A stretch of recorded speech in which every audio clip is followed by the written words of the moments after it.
From Television City in Hollywood, the Jack Benny program with his special guest, Sarah Churchill, presented by Lucky Strike.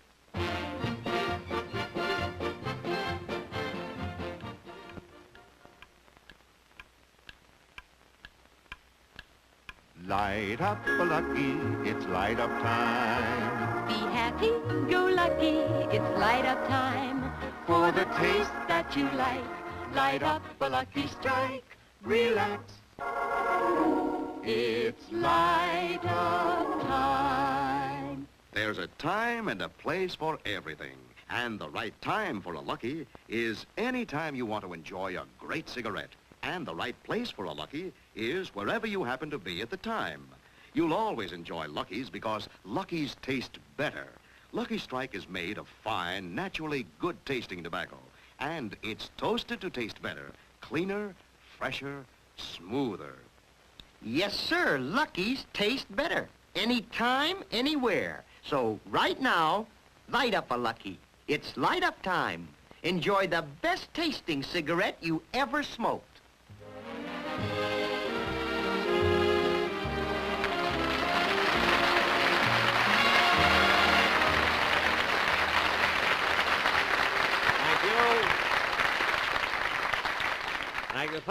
Thank you very much, ladies and gentlemen, and welcome to the Lucky Strike program.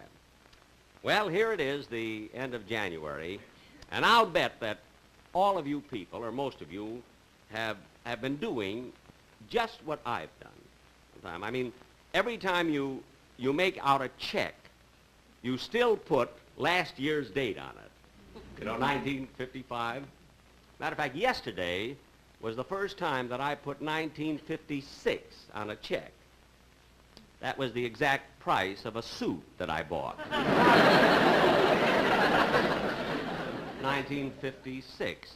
It was the full price. I mean, there was no sales tax or anything because they don't have that down in Tijuana.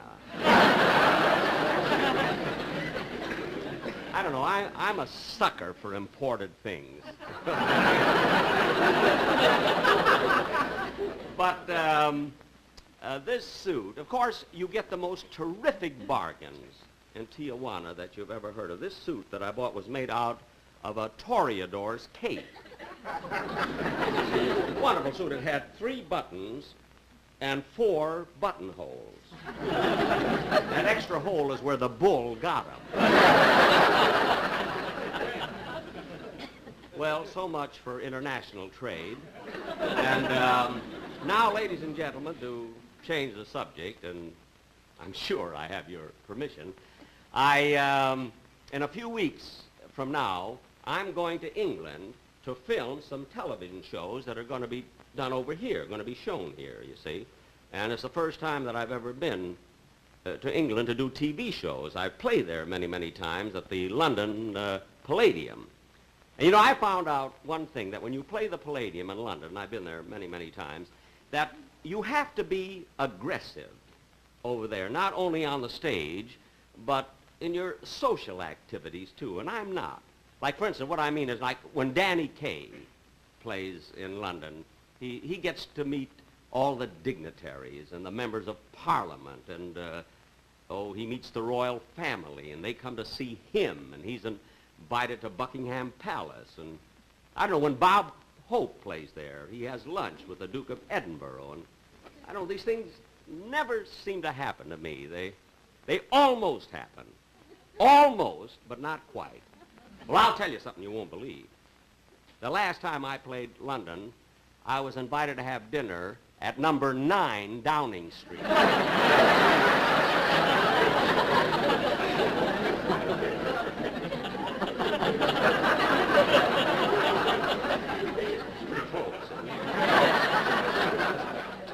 But when I'm there, of course, doing my TV shows, I'm going to have guest stars more than one of my stars. One of my guests is going to be that very, very talented actress and the lovely daughter of Sir Winston Churchill. And she happens to be here today, and I'd like you to meet her, Miss Sarah Churchill.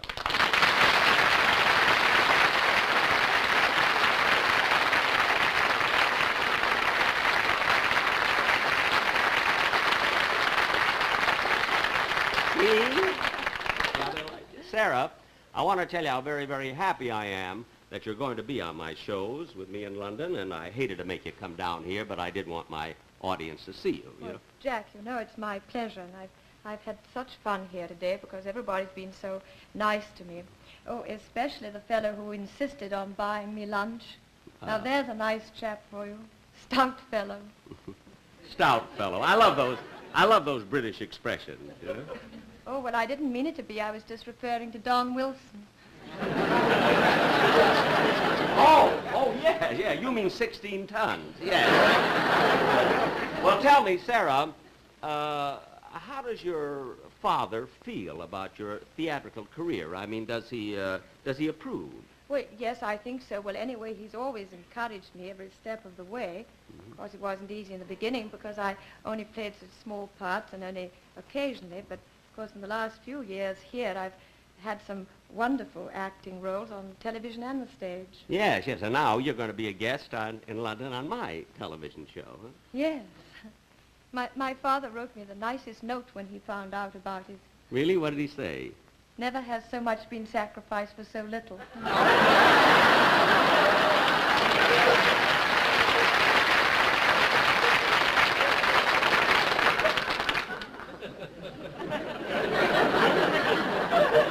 Well, I must say your daddy certainly has a quick mind. He's really very, very active. Oh, yes, he is. He really is. He's an enormous enthusiasm for life. It doesn't matter what he's doing, whether he's painting or writing or walking around the farm. He's always busy, and you know, I think that's the reason he stays so young.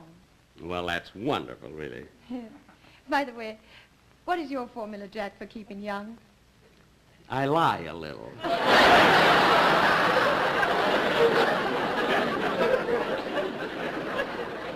But Sarah, you don't have to be active, you see, doing that. Sarah, I want to tell you again how very glad I am you're going to be with me in London. Oh, yes, I'm very excited about it. You know, I remember our first meeting in England. It was in Trafalgar Square, and you were telling me about your appearance at the Palladium and how you were such a sensation and such a terrific hit that they wanted to hold you over for an extra 2 weeks. Funny, strange, I don't remember our being introduced. Oh, we weren't. You were just stopping people at random.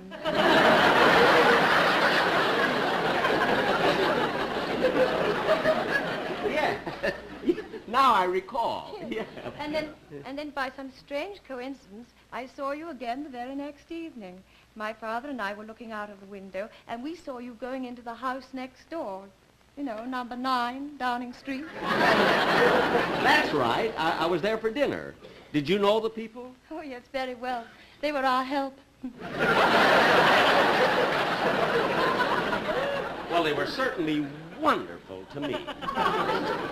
Now, Sarah, you know, when you and I were discussing doing our shows over in London, now that they have TV commercials over there, you were explaining to me, and rightly so, that these commercials should be adapted so that they fit English audiences. You remember that? Yes, that's right. Well, I gave it a lot of thought, and I prepared a number that I think might be good for an English audience, and I want you to see it. Will you? Oh, I'd love I to. prepared with the Sportsman Quartet, you know. Oh, I'd and love we'll to stand see over it. there and watch it, huh? Ladies and gentlemen, the Sportsman.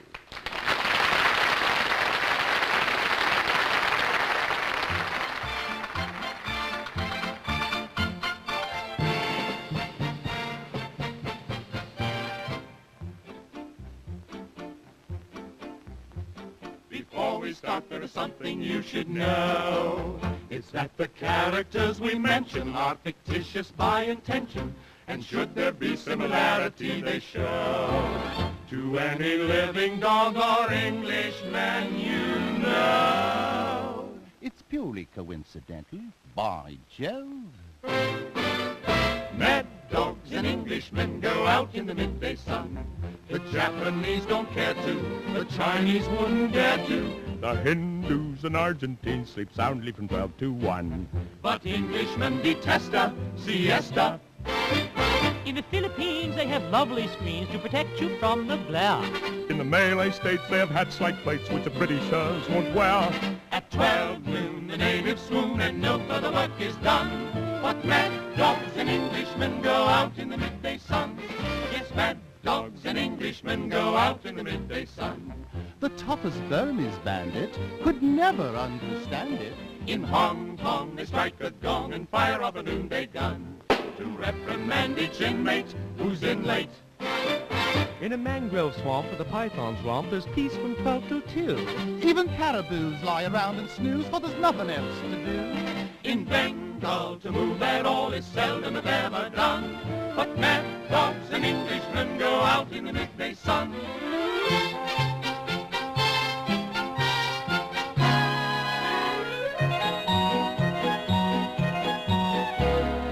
Mad dogs and Englishmen go out in the midday sun.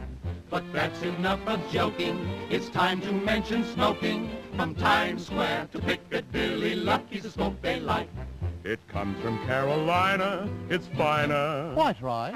For the best smoke yet in a cigarette is the same the whole world over. The one they like is a Lucky Strike from Nottingham to Dover. It's Lucky's for better taste, it's smooth as a smoke can be. So pop on an LSMFT, LSMFT, LSMFT, LSMFT, LSMFT. Pop on an LSMFT for the smoke you like.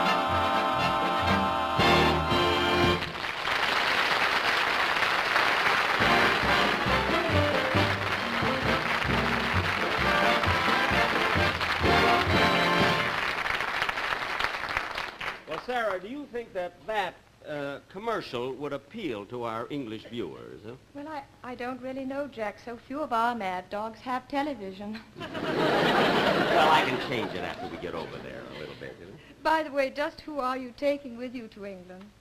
Well, I'll take probably Don Wilson and Mary and, you know, some of my cast, and then some of my musicians like Charlie Bagby and Frank Remley over there. Yes, that's something I wanted to ask you. I hear you refer so often to Frank Remley. Is it true? I mean, does he really imbibe as much as you say? Imbibe? Yes. You know, that means... I know what it means. I know what it means. But I think imbibe is too nice a word to use, you know, when you're referring to someone who has spent 2/3 of his life on his hands and knees. You see, Frank Remley, when he was 6 months old, he learned how to crawl, and that was it. Now, see, who else am I taking over? Well, of course, Dennis Day probably be with me, and Rochester. Oh, yes, that was the other thing I wanted to ask you. I mean, how long has Rochester been with you? With me? Well, I'd say about 18 years. 18 years? Mm-hmm. Oh, that's wonderful. You know, he's very popular in England, and a lot of people there have often wondered just how it was that you met him. I mean, how did he start to go to work for you? Well, Sarah, that's quite an interesting story. Would you like to hear it? Oh, yes. Well, about 18 years ago, I was on a train coming from Los Angeles, or from Chicago, rather, to Los Angeles. In those days, it took about 4 days and 3 nights, you see. And it was the morning of the day that we arrived in Los Angeles.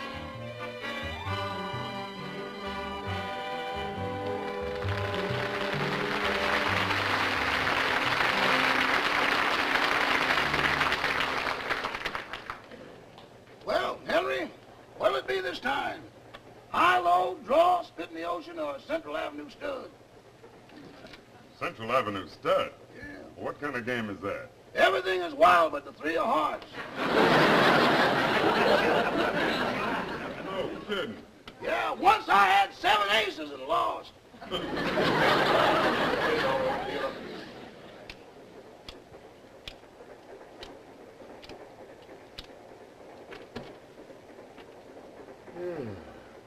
Hey, Henry, you look a little tired. Yeah, you'd be tired too if you had kids running up and down the aisle of your car for 3 days. Well, I haven't got kids, but I got a man in upper 6 that really keeps me hopping. Every time I turn around. Porter! Porter! There he goes again. I'll be right back. Yes, sir. Porter, did you send out those telegrams like I asked you to? Oh, yes, sir. Good. And did you shine my shoes? Yes, sir. Fine. Here they are, right in. Okay. Oh, wait a minute. Did you get me the morning paper? Yes, sir. Right in. Oh, thank you. Thank you. You're welcome. Oh, Porter, wait a minute. Yes, sir. I'm sorry. Yes. I'm sorry. Just Just a minute. There you are. Sew that button on this coat.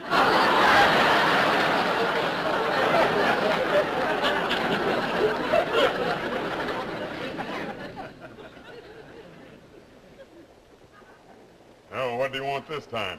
You want me to sew this button on his coat? That's all right. Maybe when we get off the train, he'll give you a nice gratuity. Gratuity? Yeah, that means... Oh, I know what it means, but that's too nice a word to waste on a man who left an asparagus tip for a waiter. You know, that Mr. Benny's a dilly. Yeah, I guess so. You should have seen him at that stopover back in Albuquerque.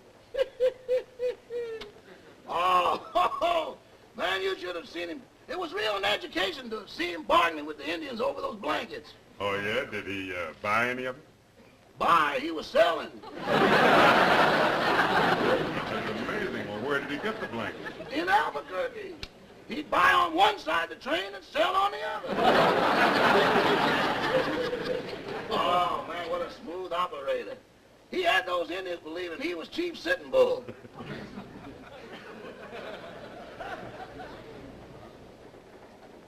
All right, boys, break it up. I don't mind little cards, but I just came through your car, Henry, and the aisles are a mess. Okay, sir, I'll get at it right away. Rochester, can't you do something about Upper 6? I noticed the curtain's been closed since we pulled out of Chicago. Well, that's Mr. Benny's berth, and he told me to keep the curtains closed. Oh, he told you. I thought it was a request from the other passengers. Anyway, he's not in charge of this car. You are. Now, see that that berth is made up. We're almost in Los Angeles. Yes, sir.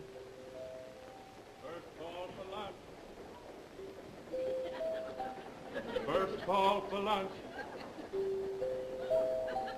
First call for lunch. How? How? Hope the train gets in on time. Gosh, I'm going to the diner. I'm hungry.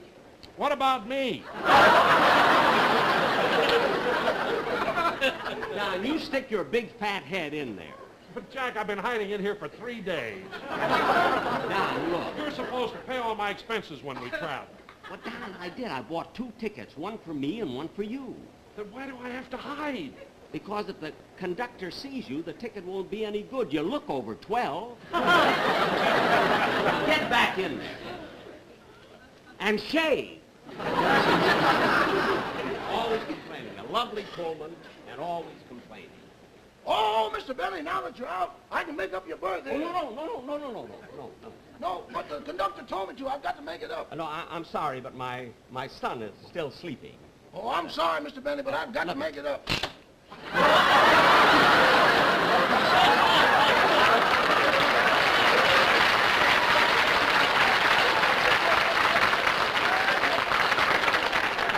Oh, Mr. Benny, come now. 12 years old? He has a thyroid condition. See, Daddy, I told you it wouldn't work. Are you getting...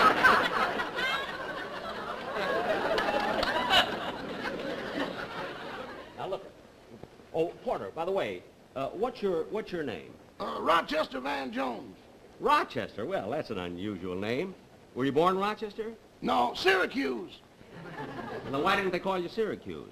That's my brother's name. Well, now look, Rochester. I've got a sister named Minneapolis.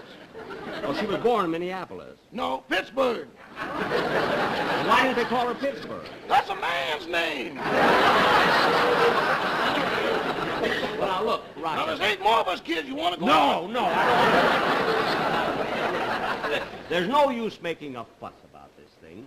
Let's keep this just between the 2 of us. No, but I can't do that. You see, that's the rules. Oh, rules. Look, when we get off the train, we'll be in Los Angeles pretty soon. I'll give you a nice gratuity. Gratuity? Yes. That means... Oh, I know what it means. I'm just worried about your conception. Hey, look, if I don't report this to the conductor, I'll lose my job. Oh, for heaven's sake. He's right, Jack. He's right. You tried to smuggle me through here on a half-fare ticket, you got caught with it, and now you have to face it. Oh, never mind. Stay in. How? How? you know, don't make a big fuss about this thing. You know, we'll just keep it between the two of us. You Yeah, see what but if I do that, I'm liable to lose my job. You will? I know, but look at it.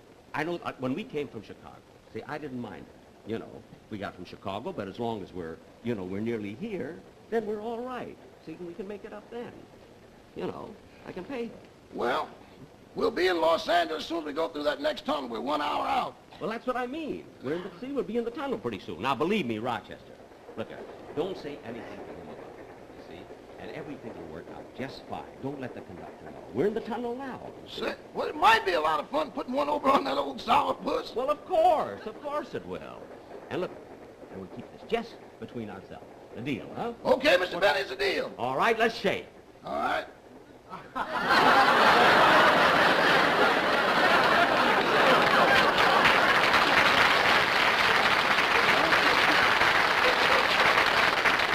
You? Yes, me. The old sourpuss. Well, you see, Stop fire! Now get your things and get ready to leave. As for you, I'm taking this up with the station master as soon as we get in. You won't get off this train till you pay the full fare. Hello, Sonny.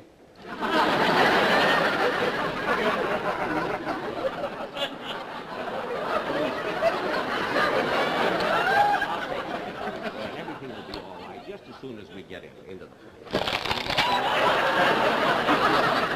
Come on to the diner. All right, go.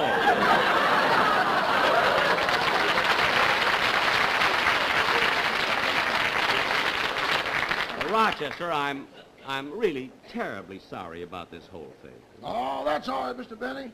I'll probably find another job. Of course, things are a little rough right now.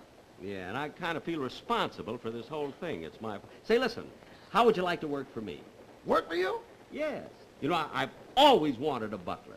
And you'll have an easy job. I mean, there'll be a lot of time on your hands. Say, that sounds pretty good. I think I'd like that. All right, you're hired.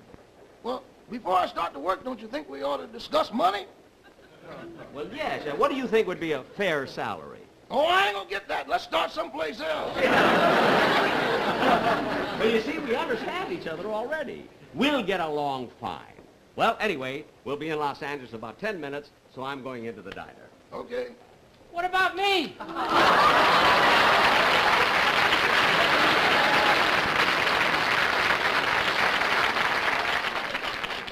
Dennis, get your head in there. They don't know about you yet. How? How? If they ever find out that's Remley, I'm really in trouble. Jack will be back in just a moment, but first, here's a word to cigarette smokers.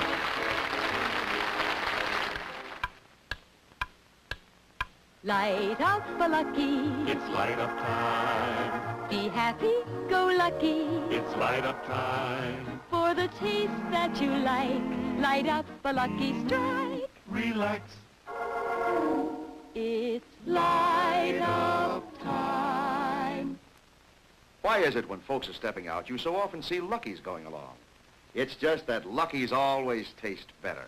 That's because they're made of fine tobacco. Naturally mild, good-tasting tobacco that's toasted. That's right.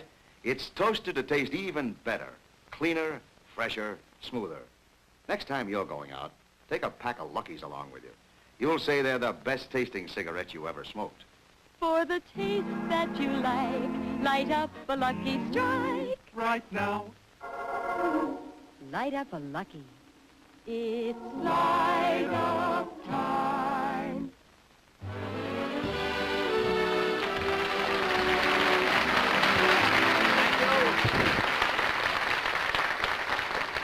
Thank you very, very much, ladies and gentlemen. I'm certainly glad that Miss Churchill asked me how I discovered Rochester. If not, we'd have had a very short show. I nearly forgot my lines in the middle. We'd have had a very long show. But anyway, once again, I would like Miss Churchill to come out.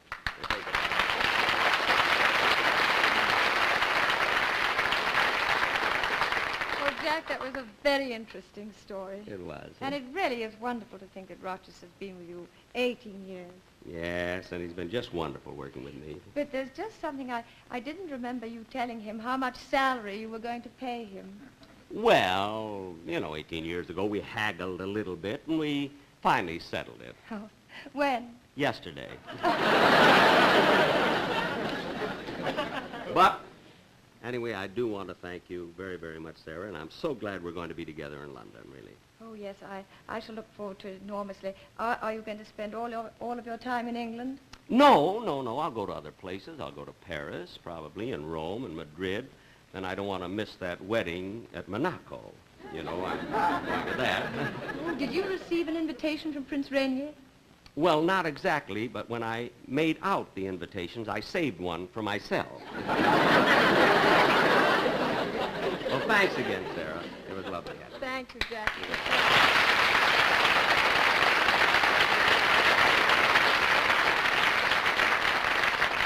I found out another thing about when you're appearing in England, that, when you have to, you're not permitted to bring your money back here. As a matter of fact, the last time I played in London, I had to leave my money over there, but I left it in a safe place.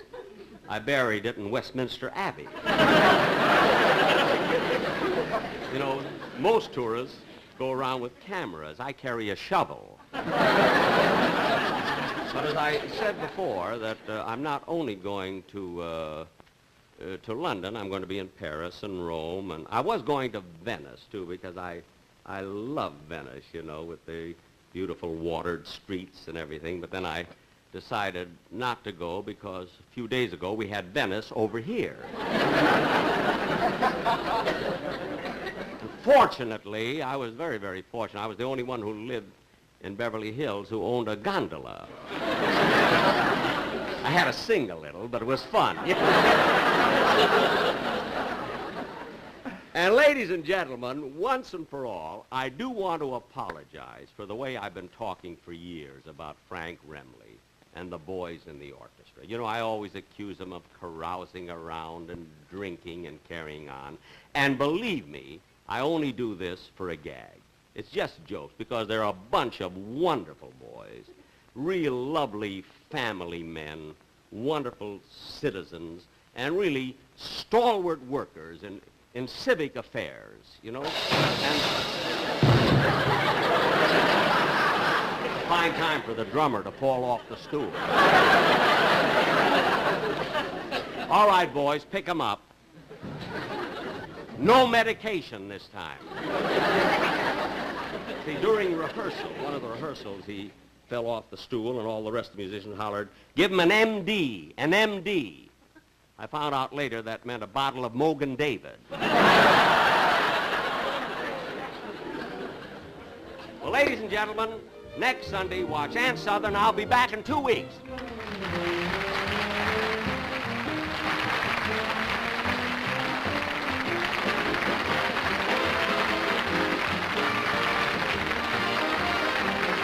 Appearing on tonight's program are Roy Flynn, Will Wright, Benny Rubin, and George Comfort. Remember, 1 week from tonight on this same station, be sure and watch Ann Southern and Private Secretary. Jack Benny's next television show will be in 2 weeks. Filter smokers, the whole town's talking about Filter Tip Tarryton because all the pleasure comes through. The taste is great. Yes, Filter Tip Tarryton with the Pearl Gray activated charcoal filter smokes milder, smokes smoother, draws easier. Filter Tip Tarryton is the best in filtered smoking. Remember, all the pleasure comes through. The taste is great. The Jack Benny program has been brought to you by the American Tobacco Company, America's leading manufacturer of cigarettes. The Jack Benny program has been selected for viewing by our armed forces overseas.